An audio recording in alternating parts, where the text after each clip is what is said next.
لله نحمده ونستعينه ونستغفره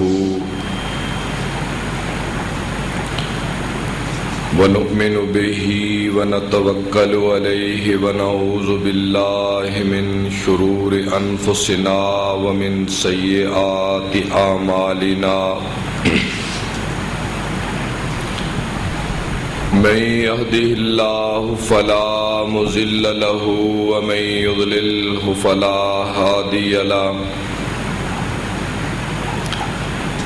وأشهد أن لا إله إلا الله وحده لا شريك له وأشهد أن محمدا عبده ورسوله اللهم صل على محمد وعلى آل محمد كما صليت على إبراهيم وعلى آل إبراهيم إنك حميد مجيد اللهم بارك على محمد وعلى آل محمد كما باركت على إبراهيم وعلى آل إبراهيم إنك حميد مجيد أما بعد فإن خير الحديث كتاب الله وخير الهدي هدي محمد صلى الله تعالى عليه وآله وسلم وشر الأمور محدثاتها وكل محدثة بدعة وكل بدعة ضلالة وكل ضلالة في النار إنا جعلنا ما على الأرض زينة لها لنبلوهم أيهم أحسن عملا وإنا لجائلون ما عليها صعيدا جرزا سبحان ربك رب العزة عما يصفون وسلام على المرسلين والحمد لله رب العالمين آمين.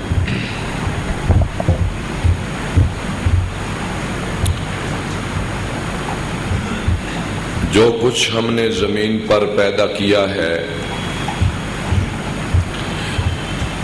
یہ اس کے حسن کے لیے ہے تاکہ ہم لوگوں کو آزمائیں کہ ان میں اچھے عمل کر کے کون آتا ہے، اور ایک زمانہ آئے گا کہ جو کچھ زمین پر ہے ہم اس کو ختم کر کے اس کو چٹیل میدان بنا دیں گے۔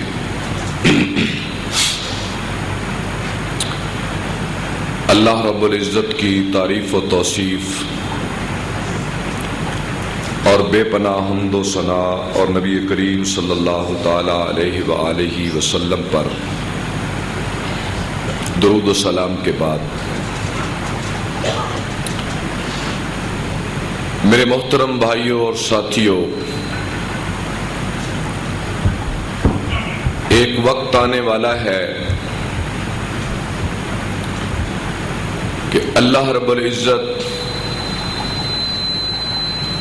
اپنے اس کارخانہ قدرت کو جس کو اس نے اپنے حکم سے بنایا اور اس کائنات کو رونق بخشی، اس زمین کے اوپر پہاڑوں کو گاڑ کر، دریاؤں کو چلا کر، نہروں کو بہا کر، آبشاروں کو گرا کر اور چشموں کو ابال کر اس کائنات کے اندر سورج چاند ستاروں کا نظام، یہ پورا نظام بنا کر ایک وقت کے لیے مقرر کر دیا اور اس کے اندر اپنے بندے کو اتار دیا اور کہا کہ اے میرے بندے میں تمہیں آزماؤں گا کہ تو میرا بن کے رہتا ہے یا اپنا بن کے رہتا ہے، اور جس حسن کو میں نے تیری آنکھوں کے سامنے ظاہر کر دیا ہے اس سارے حسن کو ایک وقت میں مٹا کے رکھ دوں گا اور اس کو چٹیل میدان بنا دوں گا، ہموار کر دوں گا، اور اتنے بڑے پہاڑوں کو کیا کر دوں گا؟ کل احن المنفوش، یہ دھنکی ہوئی رنگین اون کی طرح فضا میں اڑا دیے جائیں گے۔ اور کیا ہوگا؟ اذا الشمس قورت واذا النجوم انقدرت واذا الجبال سيرت واذا العشار عطلت واذا الوحوش حشرت۔ کیا منظر ہے! اذا السماء انفطرت واذا الكواكب انتصرت واذا البحار فجرت واذا القبور بعثرت علمت نفس ما قدمت واخرت یا ایھا الانسان ما غرک بربک الکریم۔ کہ اے میرے بندے، جس سورج کو تو دیکھ رہا ہے ہم اس کو بے نور کر دیں گے، جس چاند کو تو دیکھ رہا ہے اس کی روشنی چھین لیں گے ہم، جس آسمان کو دیکھ رہا ہے ہم اس کو توڑ دیں گے، اور یہ پہاڑوں کو اٹھا دیا جائے گا، دریاؤں کو آگ لگا دی جائے گی۔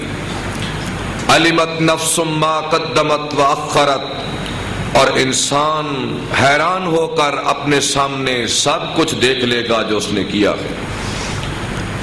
یا ایھا الانسان ما غرک بربک الکریم، اے انسان تجھے اللہ کے بارے میں کس چیز نے دھوکے میں ڈال دیا؟ اس نے تو تجھے پیدا کر کے ایک مکمل انسان بنایا ہے۔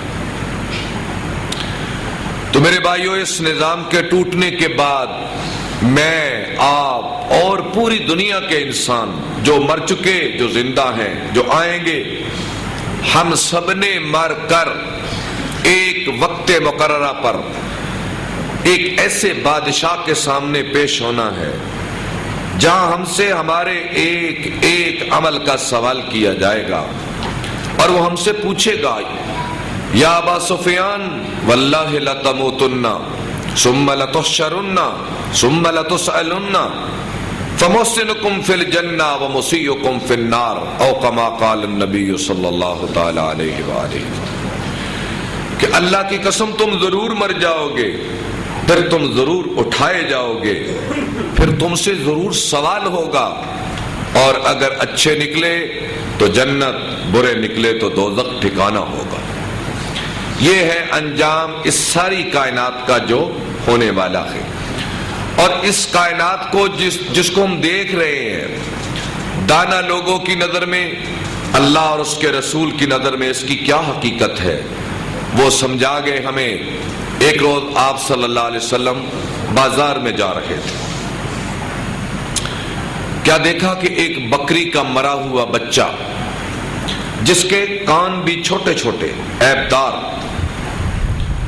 آپ صحابہ کو ارد گرد کھڑا کر لیا۔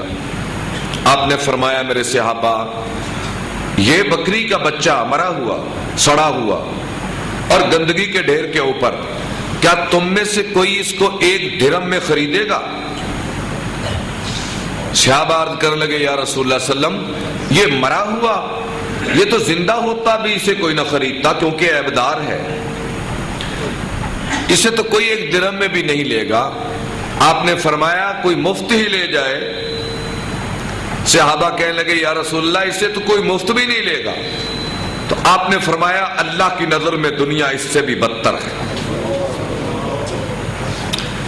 میرے اللہ کی نظر میں دنیا کا وزن، دنیا کی حقیقت، دنیا کی حیثیت اس بکری کے بڑے ہوئے مچے سے بھی زیادہ حقیر ہے میرے اللہ کی نگاہ میں یہ ساری کائنات،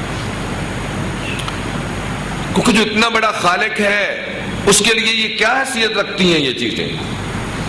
اور آپ صلی اللہ علیہ وسلم نے فرمایا، قیامت کا دن آئے گا، اللہ تعالیٰ ایک خوشحال بندے کو لائے گا دنیا میں، جس کے رویے بڑے غلط تھے، بڑے غلط رویوں والا خوشحال آدمی اللہ لائے گا، اور کہا جائے گا اسے دوزخ کا ایک چکر تو لگاؤ، اندر نہیں ڈالو، چکر لگاؤ۔ جب چکر لگا کے آئے گا، میرا اللہ پوچھے گا، ہر رأیت خیرن قطو، اے میرے بندے بتا، زندگی 70-80 برس کی گزار کے آیا ہے، کبھی سکھ کا سانس بھی ملا تھا؟ جہنم کا ایک چکر 70-80 سال کی لذت اور آرائش کی زندگی کو بھلا کے رکھ دے گا. کہے گا نہیں یا اللہ میں نے تو زندگی بھر کبھی سکھ دیکھا ہی نہیں تھا.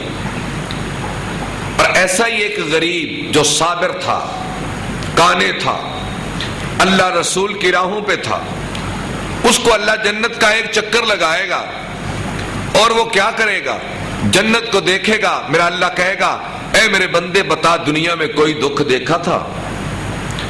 جنت کا ایک چکر لگانے کے بعد، دیکھنے کے بعد کہے گا یا اللہ پوری زندگی میں نے تو کبھی کوئی دکھ دیکھا ہی نہیں تھا. یہ صحیح مسلم کی روایت ہے.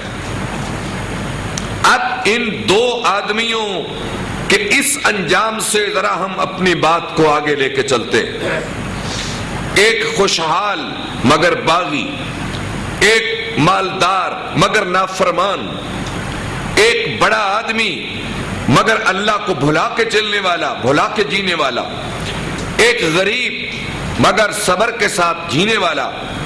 ان دونوں کا انجام کیا ہے اس دنیا میں بھی اور اگلے جہان میں بھی بتایا جا رہا ہے. اے میرے بندو، کیونکہ جو مال ہے نا، مال، دولت، زمین، جاگیر، سونا، چاندی، درم، دینار، یہ جو اسباب ہیں جب بھی دنیا میں کسی کو ملتے ہیں تو مزاج بدل جاتے ہیں، طبیعتیں بدل جاتی ہیں، انداز بدل جاتے ہیں، بول چال لہجے بدل جاتے ہیں، گفتار رفتار اور دستار کے انداز بدل جاتے ہیں جب کسی آدمی کو اللہ دنیا میں خوشحال کرتا ہے. اور اس آزمائش کے وقت میں جو اپنے آپ کو کھڑا رکھ لے وہ دنیا کا سب سے دانا انسان ہوتا ہے. یہ سورہ کاف ہے. اللہ رب العزت نے دو آدمیوں کا واقعہ بیان فرمایا، ایک مالدار، ایک غریب. اب رویوں پہ غور کرنا ہے اور پھر دیکھنا کہ بقا کس کو ہے، انجام خیر کس کا ہے. اللہ رب العزت فرماتے ہیں وَاضْرِبْ لَهُمْ مَثَلَ الرَّجُلَيْنِ. اب سورہ کاف پڑھتے ہیں ہر جمعے کو، ذرا توجہ فرمانا. وَاضْرِبْ لَهُمْ مَثَلَ الرَّجُلَيْنِ. اے میرے حبیب ان کے سامنے دو آدمیوں کی مثال بیان کرو. جَعَلْنَا لِأَحَدِهِمَا جَنَّتَيْنِ. ایک آدمی وہ تھا جس کو ہم نے دو باغ دیے.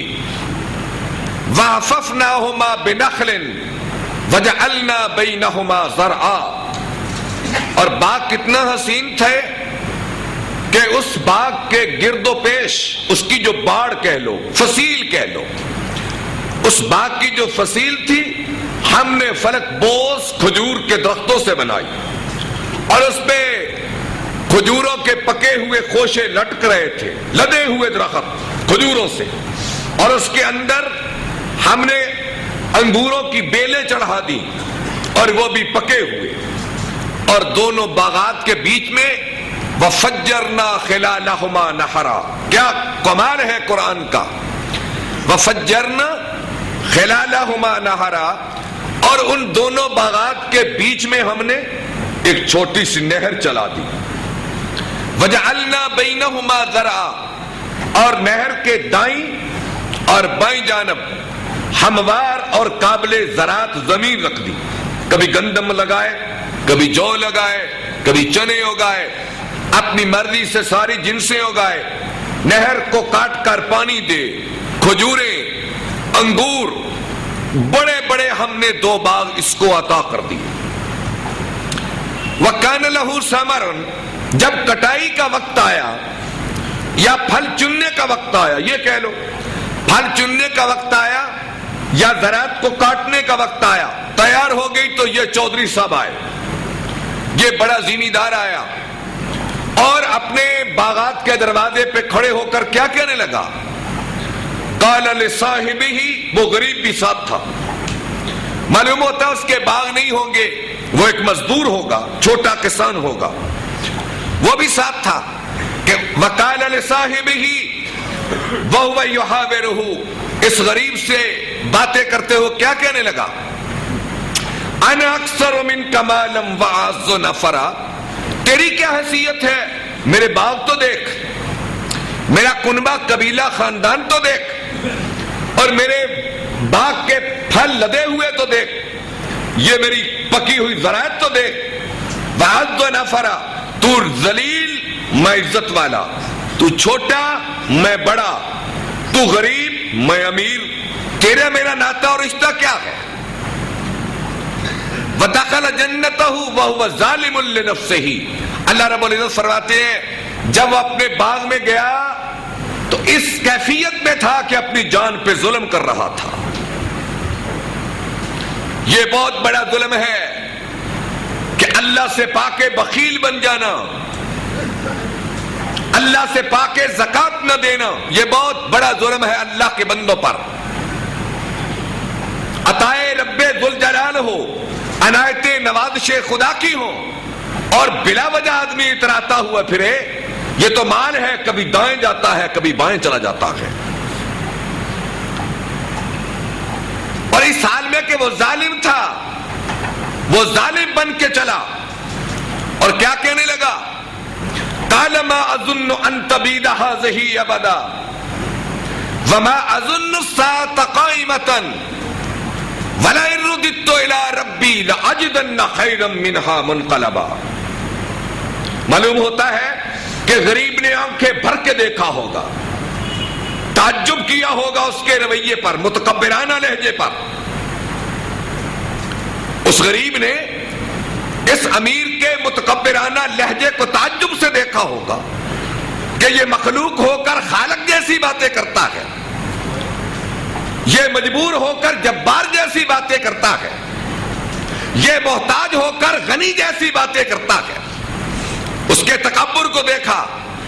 یاد رہے تکبر ایک ایسی بد اخلاقی ہے جو انسان کو حقیقت سمجھ نہیں آنے دیتی. وہ تکبر دولت کا ہو, وہ تکبر علم کا ہو, وہ تکبر حسن کا ہو, وہ تکبر تقوی اور پرہیزگاری کا ہو, یہ سارے تکبر ہیں. یہ ایک تقوی کا تکبر بھی ہوتا ہے کہ میرے دل میں آ جائے میں تو تہجد پڑھتا ہوں, یہ نماز بھی نہیں پڑھتے, میں جمعے کا خطبہ دیتا ہوں, یہ اوپر سے کبھی قرآن کی تلاوت بھی نہیں کرتے, میں خیرات کرتا ہوں, یہ زکات بھی نہیں دیتے, میں اشراق پڑھتا ہوں, یہ ظہر بھی نہیں پڑھتے, میں پھر کر امر بالمعروف کا کام کرتا ہوں, یہ خود برائی سے نہیں رکتے. یہ تقوی اور پرہیزگاری کا تکبر یہ سب سے بدترین ہوتا ہے. پھر علم کا تکبر کہ میں عالم, یہ جاہل, میں بڑا عالم, یہ چھوٹا عالم, میں بڑا خطیب, یہ چھوٹا خطیب, میں بڑا انسان, یہ چھوٹا انسان. یہ علم کا تکبر اور تقوی کا تکبر, یہ دونوں تکبر مل کے شیطان کو لے ڈوبے تھے. اور یہ دولت کا تکبر اور یہ زمین کا تکبر سب سے خطرناک ہوتا ہے. جاگیرداری, بڑی بڑی اللہ کی زمین کے ٹکڑے, جب آدمی چکر لگاتا ہے دماغ تو خراب ہو جاتے, دماغ تو خراب ہو جاتے ہیں.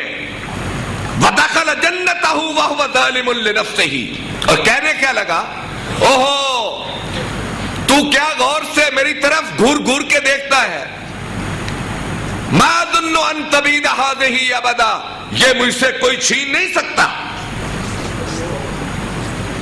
یہ رویے ہیں جو اللہ کو ناپسند آئے تو اللہ کی رحمت کی بجائے زحمت اترتی ہے. وَلَئِن رُدِدتُّ إِلَىٰ رَبِّي لَأَجِدَنَّ خَيْرًا مِّنْهَا مُنْقَلَبًا. قیامت نہیں آئے گی, چلو اگر آ بھی گئی تو اللہ مجھے قیامت کے دن 2 کی جگہ پہ 4 باغ عطا کرے گا, کیونکہ میں بڑا انسان ہوں. اچھا جی تم بڑے ہو, تو وہ کیا کہنے لگا, وہ اپنے ساتھی سے کہنے لگا, اس امیر آدمی سے, اکفرت بالذی خلقک من تراب ثم من نطفة ثم سواک رجلا لکنہ هو اللہ ربی ولا اشرک بربی احدا ولولا اذ دخلت جنتک قلت ما شاء اللہ لا قوة الا باللہ ان ترنی انا اقل منک مالا وولدا عسى ربی ان یعطینی خیرا من جنتک وَيُرْسِلَ عَلَيْهَا حُسْبَانًا مِّنَ السَّمَاءِ فَتُصْبِحَ صَعِيدًا زَلَقًا. کہنے لگا کاش کہ جب تو اپنے باغ میں جاتا تو یہ کہتا، کیا کہتا؟ ماشاء اللہ. اپنے باغ کو دیکھ کر، چلتی ہوئی نہر کو دیکھ کر، ابری ہوئی کھیتی کو دیکھ کر، پکی ہوئی فصل کو دیکھ کر کہتا ماشاء اللہ لا قوت الا باللہ. اس کا ترجمہ کیا ہے؟ اس کا ترجمہ ہے کہ جو چاہے اللہ ہوتا ہے. اللہ چاہے تو کھجور پہ کھجور لگتی ہے، اللہ چاہے تو انگور کی بیل پہ انگور لگتا ہے، اللہ چاہے تو زمین سے پانی کے سوتے پھوٹتے ہیں، اللہ نہ چاہے تو نہر کو جہاں تک بھی لے جا زمین سے پانی نہیں آئے گا. اللہ نہ چاہے تو اونچے اونچے فرق بوز کھجوروں پہ بھی کھجوریں نہیں لگتی. ہزاروں زراعت کے سامان کر لو، اللہ چاہے تو پکی ہوئی کو برباد کر دے، کون بچا سکتا ہے؟ کاش کہ تو یہ کہتا نا جو چاہا اللہ نے، لا قوت الا باللہ، اور کسی کی کیا طاقت ہے. یہ کہہ کہ اپنی جنت میں جاتا اپنے باغ میں تو انجام اور ہوتا. اچھا بھائی یہ تو مجھے بتا، اگر اللہ چاہے تو تیری چلتی ہوئی نہر کو سوکھا کر دے اور تیری پکی ہوئی فصل کو یہی برباد کر دے، بتا کوئی بچانے والا ہے؟ یہ آیات کا ترجمہ ہے جو میں نے پڑھی ہے، یہ آیات کا ترجمہ جو میں نے پڑھی ہے. او یصبح ماؤها غورا فلن تستطیع له طلبا. اس کا پانی سوکھ جائے. وَأُحِيطَ بِثَمَرِهِ فَأَصْبَحَ يُقَلِّبُ كَفَّيْهِ عَلَى مَا أَنفَقَ. اور کیا ہوا؟ دیکھتے دیکھتے اسی محاورے کے درمیان، اسی مجادلے کے درمیان، اسی گفتگو کے درمیان کھڑے تھے. دیکھتے دیکھتے دیکھتے کیا ہوا کہ نہر اپنا پانی زمین کے اندر لے گئی. دیکھتے دیکھتے پکے ہوئے پھل برباد ہو گئے اور پکی ہوئی فصل تباہ و برباد ہو گئی، زراعت برباد ہو گئی، اور کھجور کے فرق بوس سارے درخت زمین پہ گر کے جل کے ہو گئے، وہ جل کے گئے. اور جب یہ دیکھ رہا تھا کہ تو کیا کہنے لگا؟ فَأَصْبَحَ يُقَلِّبُ كَفَّيْهِ عَلَى مَا أَنفَقَ. کفے افسوس ملتے ملتے کہنے لگا ہائے کاش میں اپنے رب کے ساتھ کسی کو شریک نہ کرتا.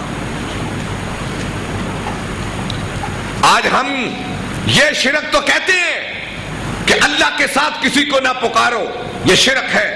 قبروں پہ سجدے مت کرو، یہ شرک ہے. لیکن یہاں اللہ کیا کہتا ہے؟ وہ کہتا ہے میں اللہ کے ساتھ کسی کو شریک نہ کرتا.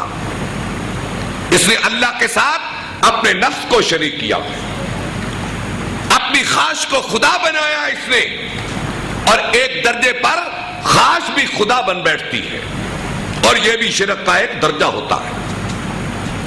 تو اللہ رب العزت نے وہ باغ برباد کر دیا. اور ایک باغ والوں کا اور واقعہ ہے سورہ قلم میں، یہ وہ نہیں ہے. اور اللہ رب العزت نے اس کے بعد ایک جملہ ارشاد فرمایا ہنالک الولایۃ للہ الحق. اب بتاؤ بھئی اصل والی اس کائنات کا کون ہے؟ اب بتاؤ. ہنالک الولایۃ للہ الحق، یہ ساری کائنات کی ولایت میرے ہاتھ میں ہے. آگے پھر مثال بیان کی اس کائنات کی، اس دنیا کی، اس کی رنگینی اور اس کے حسن کی، اس کے پیدائش اور اس کے اختتام کا ایک قصہ بیان کر کے ساتھ مثال بیان فرمائی. فرمایا وَاضْرِبْ لَهُمْ مَثَلَ الْحَيَاةِ الدُّنْيَا. اے میرے حبیب ان کے سامنے دنیا کی مثال بیان کرو. یہ کائنات کیا ہے؟ كَمَاءٍ أَنزَلْنَاهُ مِنَ السَّمَاءِ. ایسے ہے جیسے آسمان سے پانی اترا. فَاخْتَلَطَ بِهِ نَبَاتُ الْأَرْضِ. پھر پانی سے انگوریاں اگی، نباتات، پھر پکی، پھر کٹی، پھر انہیں آپس میں ملا گیا، اور پھر کیا ہوا؟ بس بن گئے. فَأَصْبَحَ هَشِيمًا تَذْرُوهُ الرِّيَاحُ.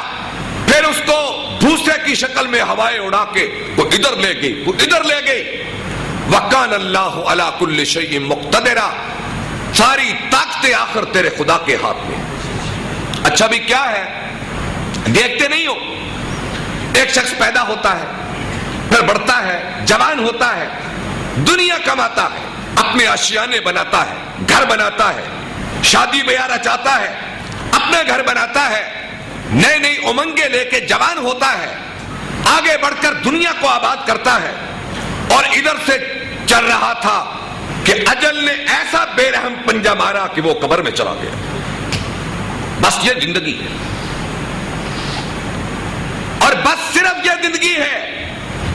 آگے فرمایا المال والبنون زینت الحیات الدنیا، کہ جب تمہیں پتا ہے کہ زندگی یہ ہے جسے بقا نہیں، جسے دوام نہیں، جسے بربادی ہے، جسے ویرانی ہے، جسے ٹوٹ جانا ہے، جسے ختم ہو جانا ہے، اس کے لیے مال اور اولاد کی خاطر خدا کی مظلومیت پر، خدا کی خلق پہ ظلم مت کرو۔ المال والبنون زینت الحیات الدنیا، مال اور بیٹے، بیٹیاں نہیں، بنون کا لفظ ہے، بیٹے، بیٹیوں کا ذکر نہیں کیا، مال اور بیٹے یہ دونوں کیا ہے؟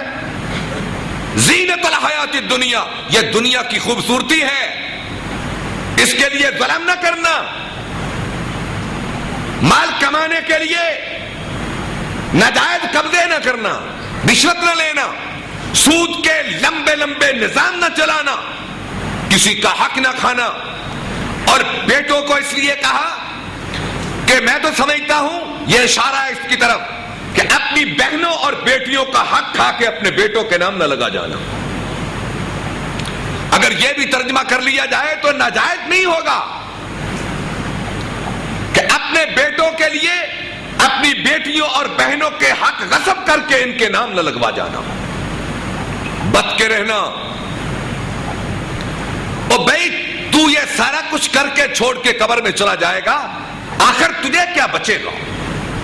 جس بیٹے کے پیٹ میں حرام بھر کے جائے گا، بیٹیوں اور بہنوں کے حق اس کے پیٹ میں دے کر جائے گا، کیا کل کلا تیری قبر پہ آ کے یہ دعا کرے گا؟ ہو ہی نہیں سکتا۔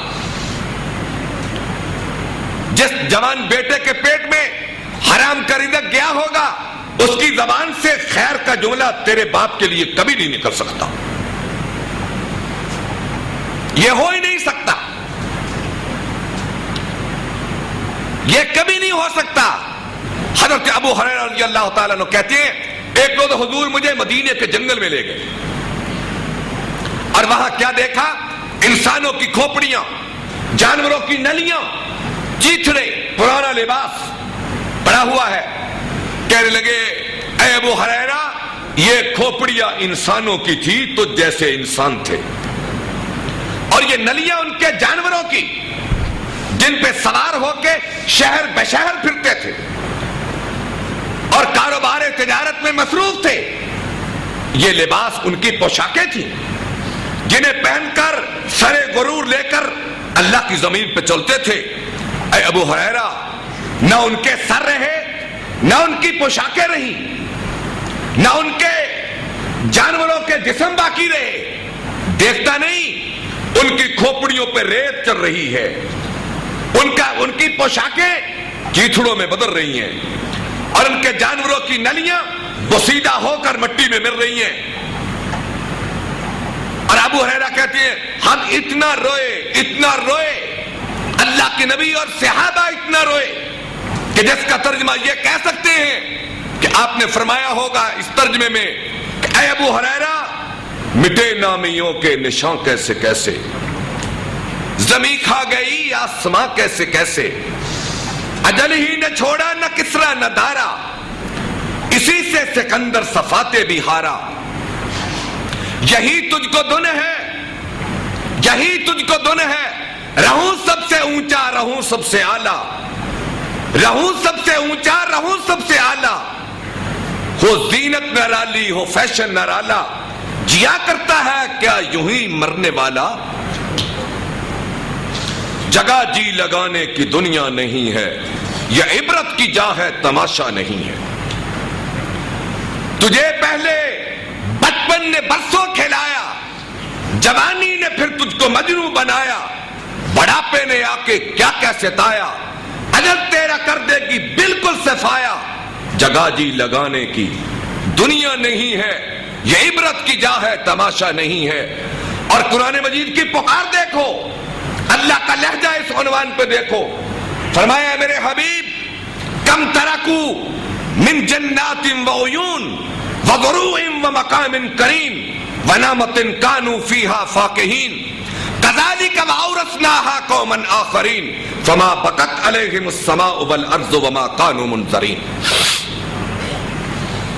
اے میرے حبیب لوگوں کو جاؤ کہو کہ جاؤ دیکھو قارون کے محلات کو، جاؤ دیکھو فرعون کے محلات کو، جاؤ دیکھو عاد و سمود کی بستیوں کو، جاؤ دیکھو شعیب کی قوم کو، جاؤ جا کر دیکھو لوط کی قوم کو اور ان کے کھنڈرات کو دیکھو، ان کی باقیات کو دیکھو، ان کے فن تعمیر کو دیکھو، ان کی بڑی بڑی زراعتوں کے نظاموں کو دیکھو اور بڑے ہوئے بڑے بڑے پانی کے ڈیم دیکھو، جاؤ ان کو جا کر دیکھو کہ بنانے والے کہاں چلے گئے۔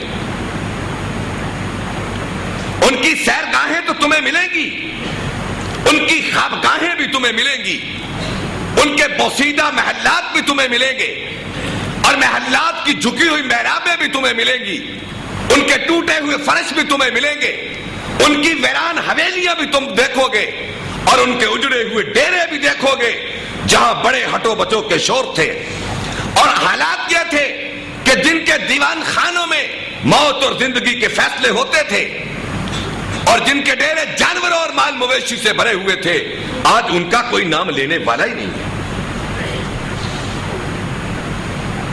یہ اللہ کی پکار ہے کہ اے میرے حبیب ان سے کہو جا کر دیکھو تو صحیح، فَأَمَّا عَادٌ فَأُهْلِكُوا بِرِيحٍ صَرْصَرٍ عَاتِيَةٍ سَخَّرَهَا عَلَيْهِمْ 7 لَيَالٍ و8 أَيَّامٍ حُسُومًا فَتَرَى الْقَوْمَ فِيهَا صَرْعَىٰ كَأَنَّهُمْ أَعْجَازُ نَخْلٍ خَاوِيَةٍ فَهَلْ تَرَىٰ لَهُم مِّن بَاقِيَةٍ۔ سورہ الحاقہ پڑھ کر دیکھو۔ دوبار کیف میرے بھائیو، دانا وہ انسان ہے جو اس حقیقت کو پائے، عقل مند وہ ہے جو اس حقیقت کو سمجھے۔ اور اس ساری کائنات میں سب سے بڑے دانشور، سب سے بڑے دانا، سب سے بڑے حکیم، سب سے بڑے اللہ کے بعد علیم، سب اللہ کے بعد سب سے بڑے خبیر، نام نامی اس میں گرامی ہے حضرت محمد صلی اللہ علیہ وسلم۔ آپ نے اس حقیقت کو کیسے پایا؟ آپ نے اس حقیقت کو کیسے پایا؟ میں زیادہ باتیں نہیں کرنا چاہتا، 1-2 جملے عرض کروں گا۔ آپ نے اس حقیقت کو کس طرح پایا کہ مقام کیا ہے کہ شفیع المذنبین ہوں گے، مقام محمود جن کا منصب ہوگا، جنت نبیوں پہ حرام جب تک حضور نہ چلے جائیں، شفاعت کا اللہ مقام عطا کرے گا، اولین اور آخرین کی سیادت و امارت جس کو عطا کر دی گئی، لوا کا جھنڈا جس کے ہاتھ میں ہوگا، آدم سے عیسیٰ تک اس کے پیچھے ہوں گے، اللہ کی بارگاہ میں خطیب بن کر اٹھیں گے، اور کائنات میں اللہ نے ان سب پیدا کوئی نہیں کیا، وہ خدا کے بعد قصہ مختصر ہے۔ اور حال کیا ہے؟ حال کیا ہے کہ بانوں کی کھردری چٹائی پہ ننگے جسم پہ لیٹے ہوئے اٹھے تو بانوں کے نشان، ادھر سے خطاب کا بیٹا آ گیا جن کا نام عمر تھا، اور دیکھا کہ شاہ مدینہ ان کی کمر پہ بانوں کے نشان اور ایک کھونٹی میں لٹکا ہوا مشکیدہ اور 7 چکی کے 2 پاٹ، اور یہ کل کائنات تھی محمد کریم کی، یہ کل کائنات تھی محمد کریم کی صلی اللہ علیہ وسلم۔ کیا دیکھا کہ یہ ہمارے آقا شاہ مدینہ جن کے تذکرے کیسر و کسرا میں، اور حال یہ ہے کہ میرے نبی کی گھر کی کل کائنات ایک لٹکا ہوا مشکیدہ، چکی کے 2 پاٹ اور ایک کھردری چٹائی، اس پہ لیٹ کر اٹھے اور ایک بوسیدہ تکیہ، رو پڑے عمر بن خطاب کہنے لگے یا رسول اللہ کیسر و کسرا دنیا میں مزے اڑائیں، کیسر و کسرا دنیا میں مزے اڑائیں، اور یا رسول اللہ آپ کے حصے میں یہ کھردری چٹائی۔ اللہ کے نبی رو پڑے۔ آپ نے فرمایا اے خطاب کے بیٹے، انہیں جو ملنا تھا دنیا میں مل گیا، اور محمد کے لیے خدا نے آخرت میں بہت کچھ رکھا ہے۔ اور دنیا کے لیے دعائیں کرنے والے، یتیموں کے والی، غریبوں کے مولا بن کر بیواؤں کے لیے کام کرنے والے، اور پوری انسانیت کو کھلانے اور پہنانے کا سبق دینے والے، اپنا حال کیا ہے؟ کبھی پیٹ پہ پتھر، کبھی پیبند لگا ہوا کرتا نصیب ہوتا تھا۔ آپ چاہتے تو صفا مروہ سونے کی بن کے ساتھ ساتھ ہوتی، لیکن اہل بیت نبی کا حال کیا ہے؟ حضرت عائشہ ام المومنین کہتی ہیں کہ 2 ماہ گزر جاتے اور ہمارے گھر میں کھجور اور پانی کے بغیر کچھ نہ ہوتا تھا، اور اہل بیت نے کبھی گندم کی روٹی پیٹ بھر کے زندگی بھر کھا نہ سکے، کیونکہ میسر نہ تھی، میسر نہ تھی۔ اور پوری امت کے لیے راتوں کو دعائیں کرنے والے، اے اللہ میری امت کو غربت کے عذاب سے بچانا، اے اللہ میری امت کو فقر کے عذاب سے بچانا۔ لیکن ادھر حال کیا ہے؟ اشبع یومن واجوع یومن، یا اللہ محمد کو ایک دن بھوکا رکھنا، ایک دن روٹی عطا کرنا۔ اور دنیا کی اولادوں کے لیے وسعت کشائش کی دعائیں کرنے والے، اور اپنے لیے کہنے والے اللہم اجعل رزق آل محمد قوتا، اے اللہ میری آل کو رزق ناپ تول کے دینا، ذرا میری آل کو خوشحالیاں نہ دینا، انہیں ناپ تول کے دینا۔ یہ حقیقت تھی جسے دو جہان کے سردار سمجھے تھے، اور صحابہ نے حضور سے یہ پایا۔ اب میں اپنی جگہ پہ 2-4 باتیں عرض کروں گا محبت اور عقیدت کے ساتھ۔ صحابہ نے یہ چیز حضور کے رخ انور سے پائی، کیا کہ اللہ کے لیے لگا دو جو آتا ہے، دنیا تو گزر ہی جائے گی، اللہ کی بارگاہ میں تو سرخرو رہیں گے۔ اللہ نے آواز دی هل ادلکم علی تجارت تنجیکم من عذاب علیم، اے میرے حبیب اپنے صحابہ سے کہو کہ یہ مکے اور مدینے کے لوگ بڑی تجارتیں کرتے ہیں، ایک تجارت میں بھی تمہیں بتاتا ہوں، ایمان لا کر اللہ کی راہ میں لڑو، اپنا مال جان دے دو، اس کے بدلے میں تمہیں جنت الفردوس عطا کر دوں گا، آؤ مجھ سے تجارت کرو، آؤ مجھ سے تجارت کرو۔ صحابہ نے پھر دیکھو کیسے اللہ سے تجارت کی، اس دنیا سے منہ موڑ کر اپنی آخرت کو بنانے کے لیے کیسی تجارت کی، ذرا غور تو کرو۔ محبت کے سارے بت اپنے قدموں تلے صحابہ نے رود کے رکھ دیے۔ محبت کے بت کیا ہیں؟ یہ باپ، یہ بیٹا، یہ خاندان، یہ قبیلہ، یہ حسین گھر، بڑی بڑی رہائشیں اور بڑی بڑی سیرگاہیں، یہ کیا ہے؟ یہ محبت کے بت ہیں جو انسان کو آگے بڑھنے نہیں دیتے،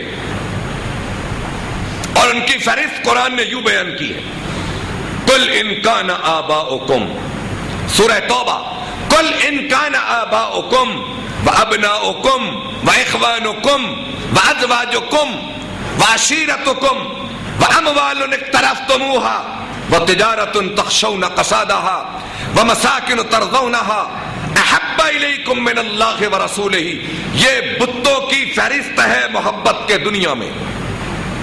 بھائی، بیٹا، باپ، بیوی، دیس، خاندان، قبیلہ اور تجارتیں، یہ گنے ہیں۔ اور صحابہ نے کیا کیا؟ میں تھوڑا سا چلنا چاہتا ہوں 17 رمضان المبارک کے حوالے سے۔ آج کتنی ہے؟ 18۔ آج 18 رمضان ہے، کل کا دن گزرا 17 رمضان کا دن، اور یہ وہ دن تھا جس دن اللہ کے نبی مدینہ میں آئے، 1 سال ہوا تھا، اور صحابہ کا حال کیا تھا؟ مدینے میں دو قسم کے لوگ تھے، ایک ہجرتوں کے ستائے ہوئے اور ایک مہاجروں کا بوجھ اٹھائے ہوئے۔ غربت و افلاس کا زمانہ اور دشمن طاقتور۔ آپ نے فرمایا اے میرے صحابہ نکلو بدر کی طرف، اٹھو۔ اور حال کیا ہے؟ اگر خود ہے تو درا نہیں، درا ہے تو خود نہیں، تیر ہے تو تلوار نہیں، تلوار ہے تو نیزہ نہیں، سامان ہے تو سواری نہیں، سواری ہے تو لباس نہیں، سر ڈھکا ہوا تو پاؤں ننگے، پاؤں ڈپے ہوئے تو سر ننگا۔ آپ نے اعلان فرمایا اٹھو بھائی، یا خیل اللہ ارکبو، اے اللہ کے شاہ سوارو نکل پڑو۔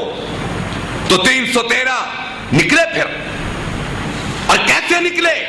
یہ وہ جنگ تھی، ایک طرف باپ تھا تو دوسری طرف بیٹا تھا، ایک طرف بھائی تھا دوسری طرف بھائی تھا، ایک طرف چچا تھا ایک طرف بھتیجا تھا، ایک طرف ماموں تھا ایک طرف بھانجا تھا۔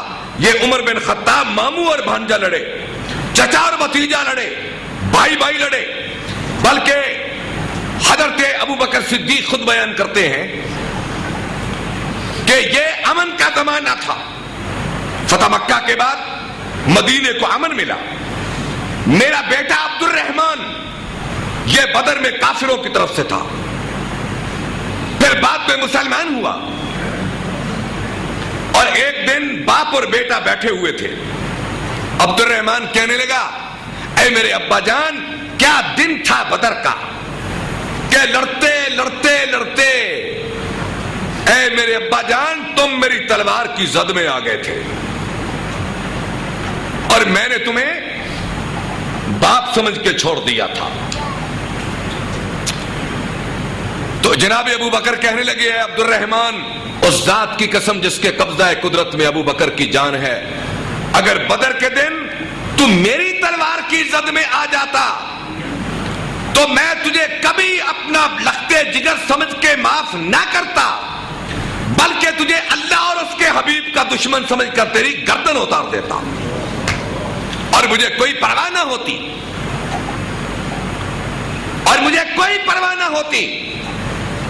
یہ حال تھا ان لوگوں کا جنہوں نے اس دنیا کی زندگی کو جوتے کی نوک پہ رکھ کے وہ پھینکا، اللہ اور اس کے رسول کی محبت کو حاصل کیا۔ اور قرآن مجید ان کے بارے میں کیا کہتا ہے؟ اے میرے حبیب تیرے ساتھی یہ وہ ہیں، کیا ہے؟ ان اللہ اشترى من المؤمنین انفسهم واموالهم، انہوں نے مجھے اپنی جانیں دے دی، اپنا مال دے دیا، بأن لهم الجنہ، میں نے انہیں اپنی جنت دے دی۔ یقاتلون فی سبیل اللہ فیقتلون ویقتلون وعدا علیہ حقا فی التوراۃ والانجیل والقرآن ومن اوفی بعہدہ من اللہ فاستبشروا ببیعکم الذی بایعتم بہ وذلک ھو الفوز العظیم۔ اے میرے حبیب انہوں نے جو میرے ساتھ تجارت کی ہے ان کو یہ تجارت مبارک ہو، اور یہ بہت بڑی کامیابی ہے کہ اگر کوئی اللہ کو مال اور جان دے دے اللہ اس کے بدلے میں جنت کی ضمانت دے دے۔ وَكُلًّا وَعَدَ اللَّهُ الْحُسْنَى وَكُلًّا وَعَدَ اللَّهُ الْحُسْنَى۔ اے میرے حبیب اپنے صحابہ سے کہہ دو میں سب کا انجام میں نے اچھا بنا دیا ہے، اور اس لیے کہ انہوں نے اپنی دنیا کو بچایا نہیں اپنی آخرت کو گنوانے کے لیے، اپنی آخرت کو بچا کر اپنی دنیا گنوا دی۔ تو اللہ نے ان لوگوں کی سورہ توبہ میں تعریف فرمائی۔ اے میرے حبیب یہ جو تیرے ساتھی ہیں نا یہ کون ہے؟ التائبون التائبون العابدون الحامدون السائحون الراکعون الساجدون الآمرون بالمعروف والناہون عن المنکر والحافظون لحدود اللہ وبشر المؤمنین۔ اے میرے حبیب یہ تیرے ساتھی غلطی ہو جائے تو توبہ کرنے والے، راتوں کو سجدہ کرنے والے، میری تعریف میں زبانیں لبریز، اللہ کی زمین پہ چل کے میرے دین کو بلند کرنے والے، کبھی رکوع میں کبھی سجدے میں، امر بالمعروف اور نہی عن المنکر کا فریضہ ادا کرنے والے، اور جہاں میری حد آ جائے ڈر کے پیچھے چلے جانے والے. وبشر المومنین، اے میرے حبیب ان لوگوں کو جنت کی بشارتیں دے. اللہ سے دعا ہے کہ اللہ تعالیٰ اس دنیا کی حقیقت کو سمجھنے اور ہر مسلمان پر اس کو عیاں کر دے تاکہ اس کی آخرت کا معاملہ اپنی بارگاہ میں ٹھیک ہو جائے. وآخر دعوانا الحمدللہ رب العالمین. الحمدللہ رب العالمین والصلاة والسلام علی رسولہ الکریم وعلی آلہ واصحابہ اجمعین برحمتک یا ارحم الراحمین. ربنا آتنا فی الدنیا حسنۃ وفی الآخرۃ حسنۃ وقنا عذاب النار. ربنا اغفر لنا ولإخواننا الذين سبقونا بالإيمان ولا تجعل في قلوبنا غلا للذين آمنوا ربنا إنك رؤوف رحيم. اللهم اشف مرضانا ومرضى المسلمين عذب الباس رب الناس واشف انت شافي لا شفاء الا شفاءك شفاء لا يغادر سقما. اے میرے اللہ کریم، رمضان کی مبارک گھڑیاں ہیں، ہمارے اٹھے ہوئے ہاتھ ہیں.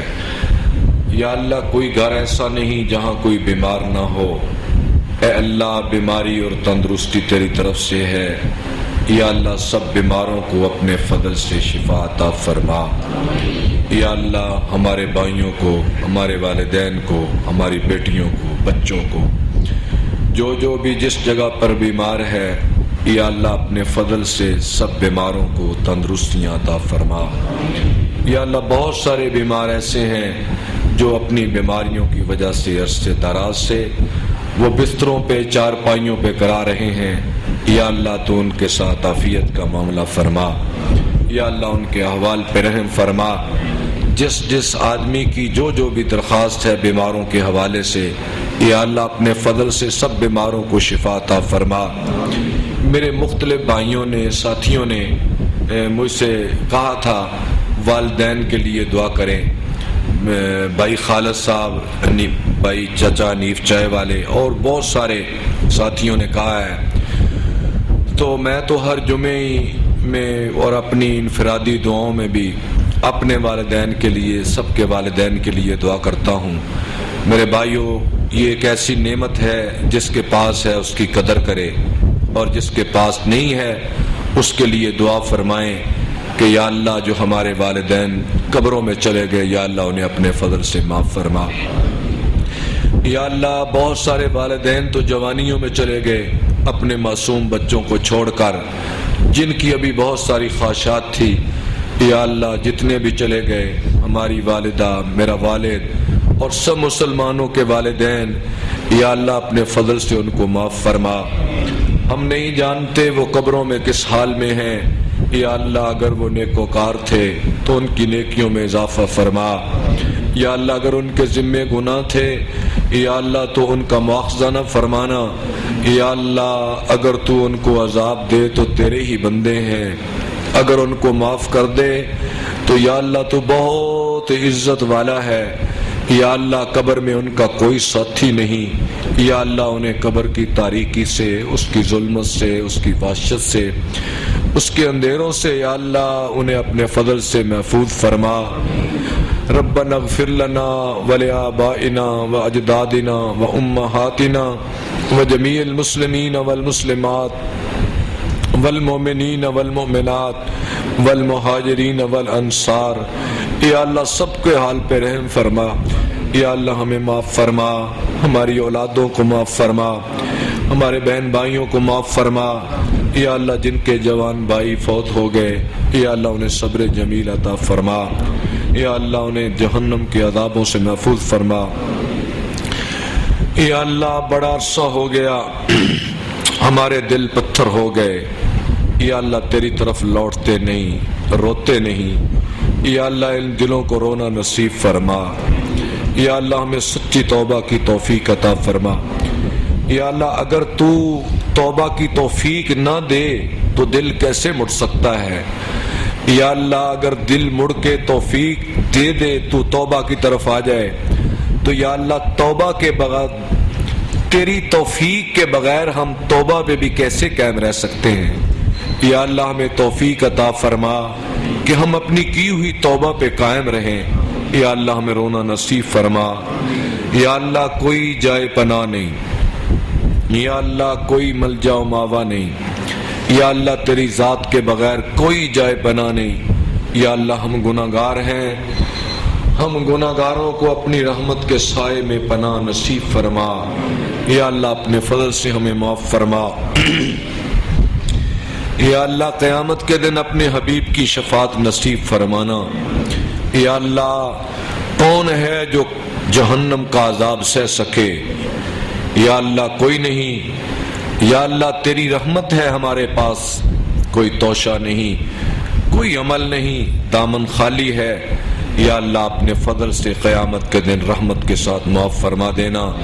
ربنا لا تؤاخذنا ان نسینا او اخطانا ربنا ولا تحمل علينا اصرا كما حملته على الذين من قبلنا ربنا ولا تحملنا ما لا طاقة لنا به واعف عنا واغفر لنا وارحمنا انت مولانا فانصرنا على القوم الكافرين ربنا تقبل منا انك انت السميع العليم وتب علينا انك انت التواب الرحيم وصلى الله تعالى على خير خلقه محمد وعلى آله وأصحابه أجمعين برحمتك يا أرحم الراحمين۔